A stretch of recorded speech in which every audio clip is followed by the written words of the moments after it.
Just taking that extra step to find that connection on and off the field, I think is the biggest thing that can help us, so for sure. How important are the team leaders right now? Just, obviously a rough stretch, but keeping everybody focused on the next game. Yeah, I mean, you have guys like Rocco, you have guys like Caleb Bacon, Cooper Ebel, Jim Boniface. These guys, they're all, keeping the team together. I know last week, after the BYU game, they pulled everybody in and kind of just had a talk just about, kind of the things that we need to be focused on, kind of the things that we need to get corrected. And I think they've just done a great job of keeping everybody with a good, energy and good spirit. So. Rocco said after the game on Saturday that something needed to change among players. Have you noticed any change? Oh, yeah. I mean, like I was just saying, I've seen guys staying in after, getting extra reps. I've seen guys taking the extra step to get extra film, taking that extra step to get extra treatment, getting extra nutrition, whatever it is, finding their little gaps and finding the little ways that they can improve themselves.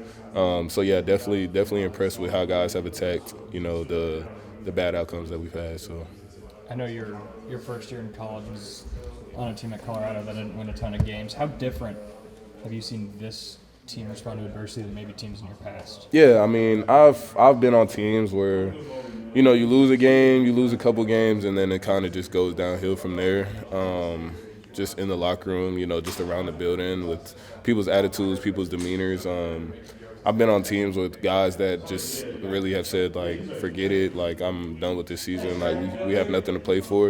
And I think that's the difference between here and a lot of places is, there is more meaning in what you accomplish here than, the results that you're getting. The legacy that you're leaving behind, you go through, and the whole culture thing is really key. Just being true to yourself, true to your morals, true to your beliefs, and staying the course. So I definitely think we've done a great job of that for sure. Chase, on Saturday after the game, Coach Campbell mentioned how Rocco's struggles over the last month can kind of be improved. I guess if the receivers in the offensive line can kind of come together. It's an 11-person operation. How do you guys kind of help him get out of the struggles that he's been through right now? Yeah, I mean, I think Rocco's done a great job. I think the biggest thing for us is taking that pressure off of him. Playing that position is a lot, and you have a lot of pressure. So you're touching the ball every snap, every play, and you're expecting to make a great play with it. So that's our job to take some of that pressure off of them and do a good job of that. So I think we'll be improved for sure. Aside from just getting open and catching the ball, are there any things that you guys as receivers or pass catchers can do to just make it a little bit easier on him? Yeah, I mean, even in the run game, just staying on blocks, taking some of these hits off of the running backs, taking some of the hits off of Rocco and stuff like that is key. And then just also being on the sideline, being those guys that are keeping everybody's heads in the game, keeping everybody energy up and stuff like that. So I definitely think we can improve in a lot of areas, but I think we'll be fine for sure. Sorry to cut you off. No, you're fine. How big of a focus in that improvement are the drops right now among all the receivers, and have you done anything in practice to specifically address that? Yeah, I mean, I don't think it's a confidence thing. I think it's just a lack of focus thing. Like little things.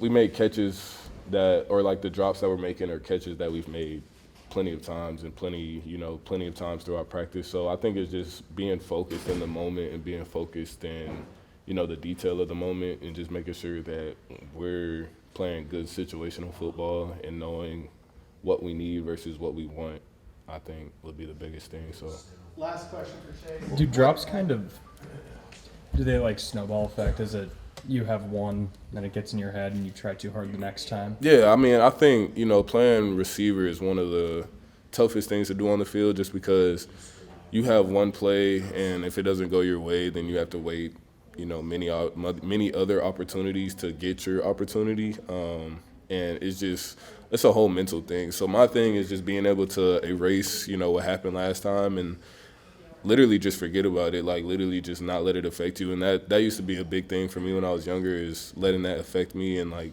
traveling on to the next play would be bad just because I would be thinking about not dropping the ball and then that's when things kind of, spiral downhill. But I think we'll be fine for sure.